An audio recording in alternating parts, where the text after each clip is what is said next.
This is an induction cooktop, and it is, without a doubt, the future of cooking in RVs and vans, even boats, and I am sure at some point I will be able to use an induction burner of some sort kayak camping, probably a while off before backpacking.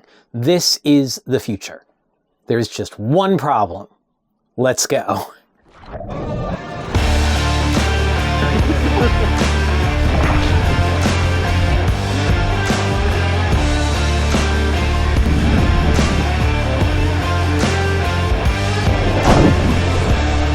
Welcome back, everyone. Welcome to Wildcard Wednesday. This is definitely a little bit of a wild card. This is going to be a little bit of a deep dive into something that I'm super excited about, but we're not quite ready for. So as I mentioned, I have this induction cooktop or induction burner. It's just a single burner. And it's portable, and it works beautifully. I bought it after we moved into our new house. Our new house has a great kitchen. If you've watched this channel, you know that I like to cook, but our new house had an electric stove, which as electric stoves go is pretty good, but I hate electric stoves. But what I realized was a lot of professional chefs are saying induction is the future. It cooks like gas, but it's not gas. And so I bought this burner to see what it was like cooking on induction. And I gotta say, I was pretty impressed. I'm just gonna interrupt for 1 second. This is Brett from the future. I realized when I shot this, I never explained how induction works. It uses electromagnetics to heat the pan itself, which then transmits that heat to whatever it is you're cooking. It boils water super fast.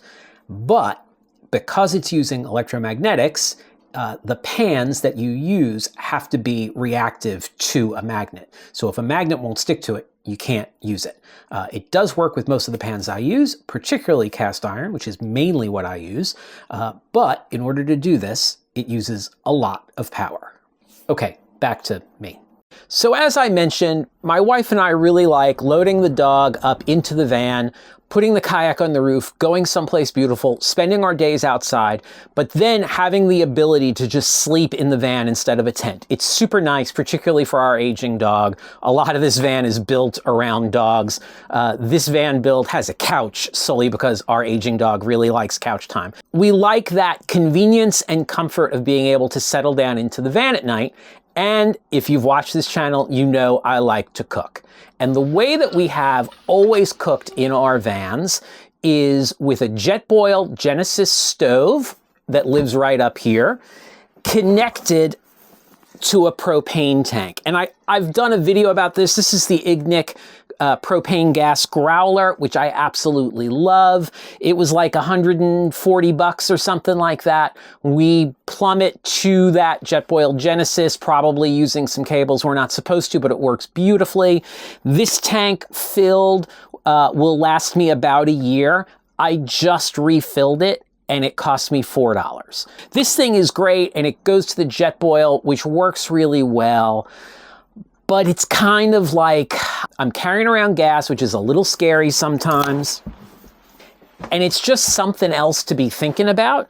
The reason that I refilled it was because we're about to do a couple of month-long trips, and I wanted to make sure that it was full. And while I was out, I started thinking about my induction burner, wondering if I could run it in the van. The other part of this was I happened to notice burners like this showing up in high-end RVs.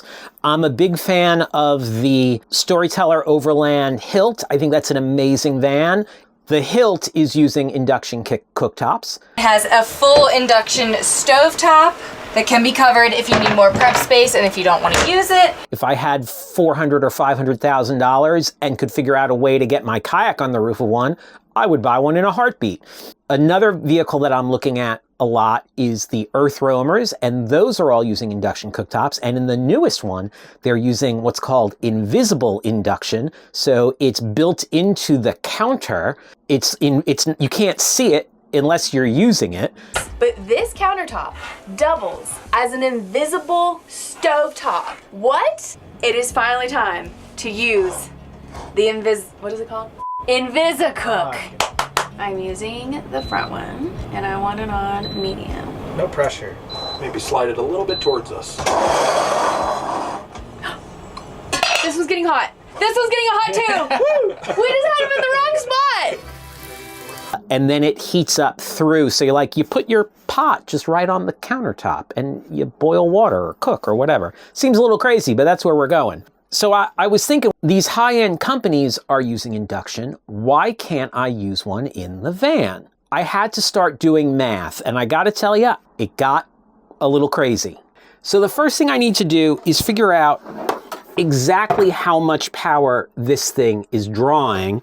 And the way you do that with really any electrical product, if you're not aware, is to flip it over and look at the bottom. This is drawing 1800 watts. That's peak.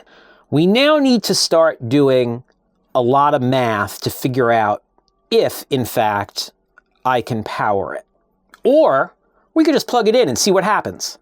We use, for power in the van, an off-the-shelf Goal Zero unit, the Goal Zero Yeti 500X. It's a lithium battery-based power station that runs everything in the van. It runs our lights, it runs our vent fan, it gives us the ability to charge directly from the unit laptops and GoPros and drones and things like that. We specifically built this van to not use a lot of power. In order to run a refrigerator, an air conditioner, things like that, you need to have a big source of power to keep them going all day. You also need a lot of solar. So this starts a very complex game of calculating how many watts you're going to draw with all of the things you've got that are drawing power, my vent fan, my lights, things like that. Then that power needs to be stored in batteries, how big those batteries need to be. The panel needs to feed the battery. So I'm a big fan when it comes to this sort of stuff of just saying, well, if I think it's going to be X, then let's make the real answer X times 2. Because chances are I've screwed up the math and I don't want to run out of power. So that solar panel is more than double the size panel required to power my Goal Zero in the van. It's so big, in fact, that I checked with Goal Zero to make sure that it wasn't going to fry that. And if it got the actual wattage rating it says it is, they know that you're never actually going to get that. The conditions would have to be perfect. So it's actually a little bit above what they recommend, but they're like, you're never going to actually get that, so you'll be fine. So you can see right now my battery is at 100%. I'm bringing in 30 watts of solar just to top this off because this is not exact. And I'm using 13 watts of power. That's the vent fan, which is controlled here, which is pretty low, and my lights are on. Lights draw almost no power, a few watts, I think 3 watts for 2 lights. The vent fan can burn a fair amount of power, but doesn't usually because it's never really on high all the time. Okay, so I'm gonna turn off everything. I've got 3 sets of lights on, 1, 2, 3. Wow, now the fan's really only drawing 2 watts. That's pretty cool. But I'm going to turn that off too. So I'm at 0 watts. Let's plug in the induction burner and see what happens. This actually makes me a little nervous because I know that this is not going to be able to power this completely. I'm just curious if I can see how many watts it's drawing. So to power it, I need to turn on the inverter, which I do here. It jumps up to 7 watts. So just using the inverter takes power. Sorry, it's a little dark. I have all the lights off just so we're using power from the induction cooktop.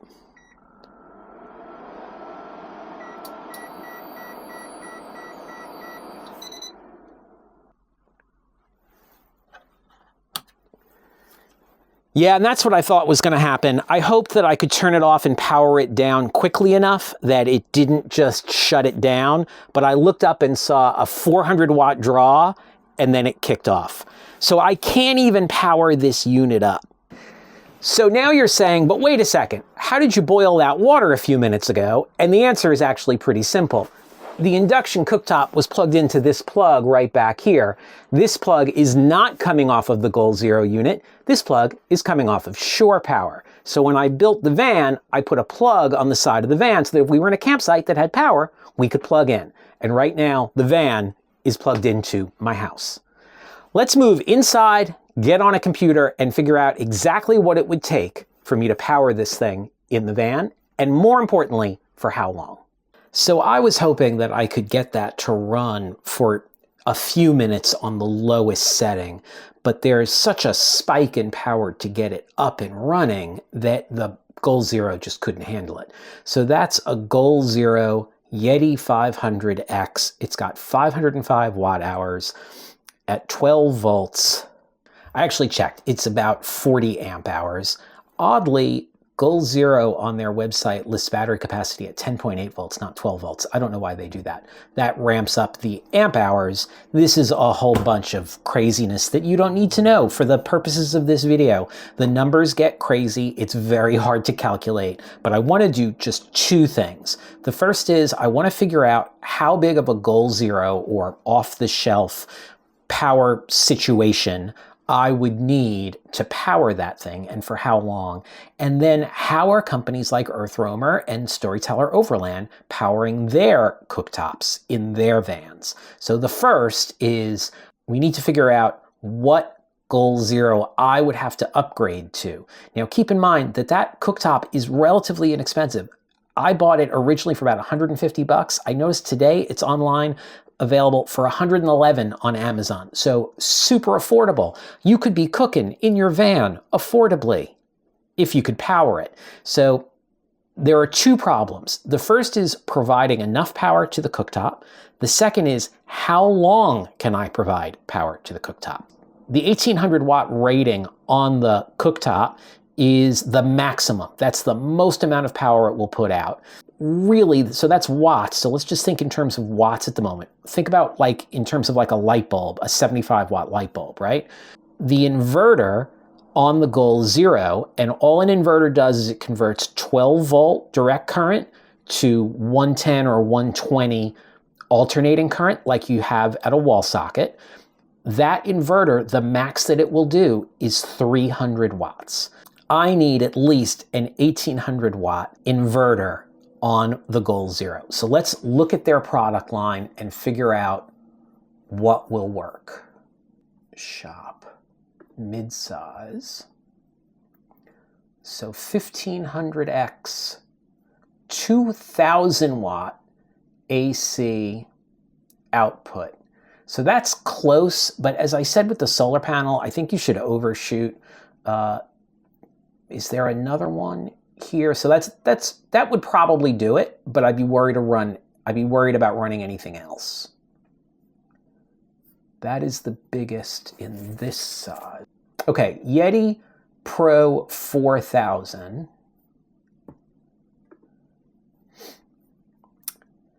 Yeti Pro 4000, the AC inverter will do 3600 watts of continuous power and 7200 watts of surge. Another thing here is that there are pure sine wave and not pure sine wave. For electronics, you need pure sine wave. This doesn't specify. Before I bought it, I would make sure that it's pure sine wave. I'm pretty sure that it is. So this would do it in terms of power. And how much does this cost? This costs $2,719, down from $3,399. So around $3,000 with tax. Something that they do, which I think is really nice, is they have this little chart. How long will it power things? Your Wi-Fi router, your mini fridge, a full-size fridge, lights, a DSLR camera, laptop, microwave, which runs at 1,000 watts, not too far from the 1,800 watts of the cooktop for 3.4 hours. So let's call it 3 hours of cooking. That's pretty good. But still, it's costing me $3,000 to drive a $110 cooktop. That seems a little crazy.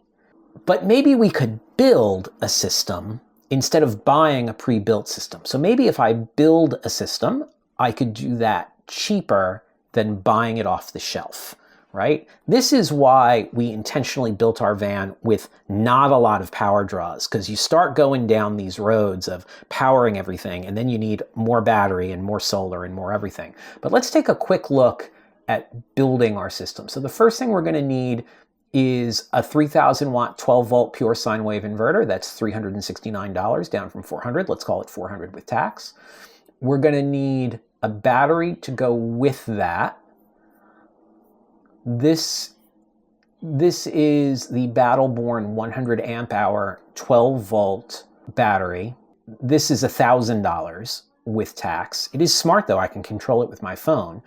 And so I would need to plug the battery into the sine wave converter to get good power, which could run it, but I'm still at $1,400, not that much cheaper than the Goal Zero. The other problem is I would probably need more solar to power this, to keep this going for a long time. And then I'm going to need a solar charge controller as well. So a bunch of things add up very quickly. There's lots of other stuff that goes on when you start building your own system. It gets very complex, which is why I like the off-the-shelf systems. So really, it's not any cheaper. So how are Storyteller Overland and Earthroamer getting away with this? Let's head over to their website. So when I was out in the Outer Banks, a friend of mine stopped by the house that we were renting to show me his van. He just bought a new to him, Storyteller Overland Stealth Mode. I think it was a Stealth Mode. It was a few years old, so it might have had a slightly different name. And I noticed he had the exact same cooktop that I have, the one I was just using in my van. So I asked him how big his batteries were, and he wasn't sure. He had just gotten the van. So I'm pulling up the data for the 2024 Stealth Mode XO to see what they've got in terms of batteries. Let's go to specs and pricing. And then energy system, 16.8 kilowatt hour M-powered system, powered by Lithionics, which is, I'm sure, just the company that makes it for them. We know this rig is a beast, but so is the electrical system. This thing has 16.8 kilowatts of power, which if you're converting that to amps for 12 volt, that's 1,400 amp hours of 12 volt batteries.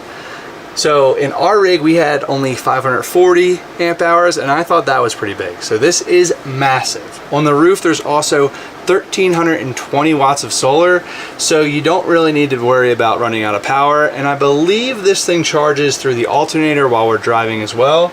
But yeah, it's a freaking beast. So 16,800 watts of power can run an 1,800 watt device approximately 9.33 hours, or 9 hours and 20 minutes. So essentially that's how they're doing it, is they're just putting really massive batteries in these units. And of course, they're not just powering the cooktop, they're powering lights and heat and all that sort of stuff. They're using a lot of solar to keep it tanked up. But additionally, what they're doing is every time the vehicle drives, they've got an oversized alternator that's feeding power back to the battery bank. So all of that works really well. And I really like that because we're not relying on one way to get power. They've got the solar and they've got the power coming off the engine when it drives. And I think that that's the way to do it.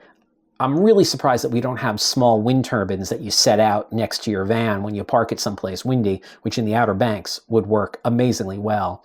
Of course, as I look at the size of this battery, I'm realizing that's why a van costs $200,000 or $400,000 or $500,000, is that those are expensive. Okay, so around $3,000, give or take, to either build a system or buy an off-the-shelf system. The off-the-shelf system would cost a little bit more, but be a little bit easier to manage. None of them, I should point out, would fit up in that little cubby that I built for that little 500X, which I'm really happy with that unit. It does everything we need. So I guess $3,000 to replace propane. My propane stove was $400, which I didn't actually pay for. That's besides the point. The propane tank was another 100 and change, and it cost me about $4 a year to fill it. I guess I'm not making that switch right now, but man, would it be nice. It'd be so nice. Yeah. So I guess we're sticking with propane for a little while. This was a wild ride. Thank you for taking it with me. Wildcard Wednesdays are, I call them that because you never know what you're going to get. It started out as Wilderness Medicine Wednesdays, and it became Wildcard Wednesdays. So this was a wild ride. I hope you enjoyed it. If you did, if you learned something, if you had some fun, do me a favor, hit like and hit subscribe down on the bottom. You can support the channel by buying me a coffee on Coffee. Links are down below. And I think that's what I'm going to do is I'm going to process this just by having a cup of coffee. All right, I'll see you outside.